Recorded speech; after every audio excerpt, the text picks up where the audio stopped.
हमारी संस्कृति, हमारे संस्कार सदा रहें हमारे साथ। सब्सक्राइब करें तिलक।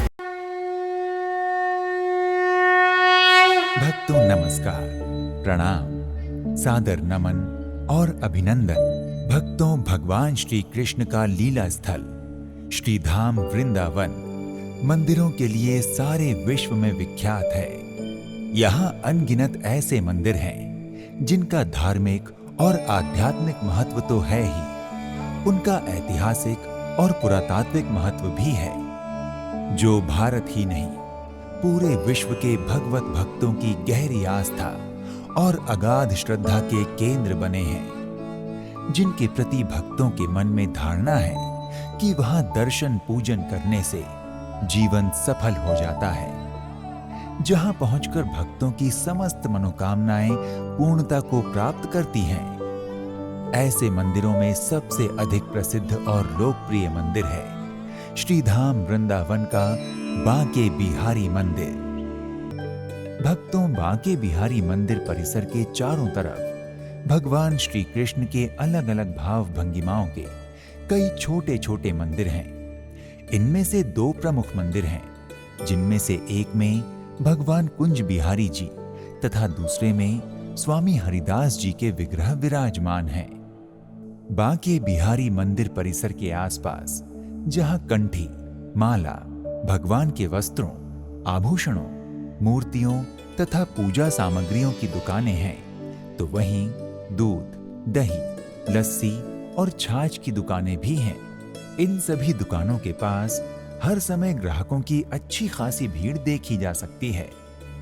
भक्तों, बांके बिहारी मंदिर से कुछ ही दूरी पर वृंदावन बस स्टैंड है, जहां आते जाते दर्शनार्थियों की भीड़ और भीड़ में शामिल श्री राधा और श्री कृष्ण का रूप धारण किए कई नन्हे मुन्ने बच्चे तथा उनकी बाल सुलभ क्रियाएं बड़ी मनभावन प्रतीत होती हैं।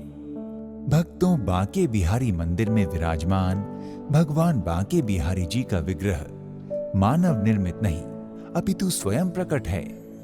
कहा जाता है कि श्री हरिदास स्वामी जी की अनन्य सेवा भक्ति से प्रसन्न होकर मार्गशीर्ष मास की शुक्ल पक्ष की पंचमी तिथि को भगवान बांके बिहारी जी विग्रह स्वरूप में प्रकट हुए थे। मान्यता है कि इस विग्रह में साक्षात श्री कृष्ण और राधा समाये हुए हैं। इसलिए बांके बिहारी मंदिर में विराजमान बांके बिहारी जी के विग्रह में भगवान श्री कृष्ण और श्री राधा रानी दोनों की छवि के दर्शन होते हैं, जिनका दर्शन कर भक्तगण स्वयं को धन्य मानते हैं, क्योंकि भगवान बांके बिहारी जी के दर्शन से श्री राधा कृष्ण के दर्शन का फल मिल जाता है।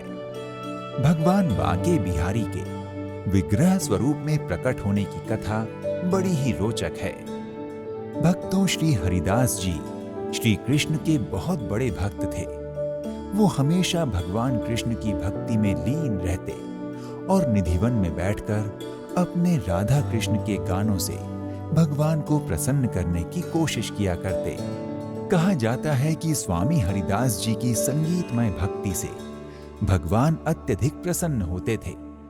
कई बार तो प्रसन्न होकर उनके सामने आ जाते थे। एक बार स्वामी हरिदास जी के एक शिष्य ने स्वामी जी से निवेदन किया कि गुरुदेव, आप अकेले ही श्री कृष्ण का दर्शन लाभ लेते हैं, हमें भी सांवरे सलोने का दर्शन करवाने की कृपा करें। इसके बाद हरिदास जी श्री कृष्ण की भक्ति में डूबकर भजन गाने लगे। जब स्वामी हरिदास जी भगवान के भक्ति पद गाते गाते भक्ति में तल्लीन हो गए, तब भगवान श्री कृष्ण और राधा जी दोनों उनको दर्शन देने के लिए उनके समक्ष प्रकट हुए। श्री कृष्ण और राधा ने हरिदास के संगीत से प्रसन्न होकर उनके पास रहने की इच्छा व्यक्त की। तब हरिदास जी ने भगवान से प्रार्थना की कि वो उनको तो लंगोट पहनाकर यहां रख लेंगे, परंतु माता राधा के लिए उनके पास कोई आभूषण नहीं है, क्योंकि वो केवल एक संत हैं। ऐसा सुनकर श्री कृष्ण और राधा एक होकर एक प्रतिमा स्वरूप में प्रकट हुए। इसलिए स्वामी हरिदास जी ने इनका नाम बांके बिहारी रखा। भक्तों, अगर आप वृंदावन के बांके बिहारी मंदिर पहुंचकर दर्शन पूजन करने के इच्छुक हैं और भगवान श्री बांके बिहारी जी का कृपा प्रसाद ग्रहण करना चाहते हैं, तो अपने बजट, क्षमता और सुविधा अनुसार यात्रा का शुभारंभ कीजिए। तो आज के इस एपिसोड में इतना ही। एक नए धाम की यात्रा में फिर मिलते हैं। नमस्कार, प्रणाम, इति शुभम।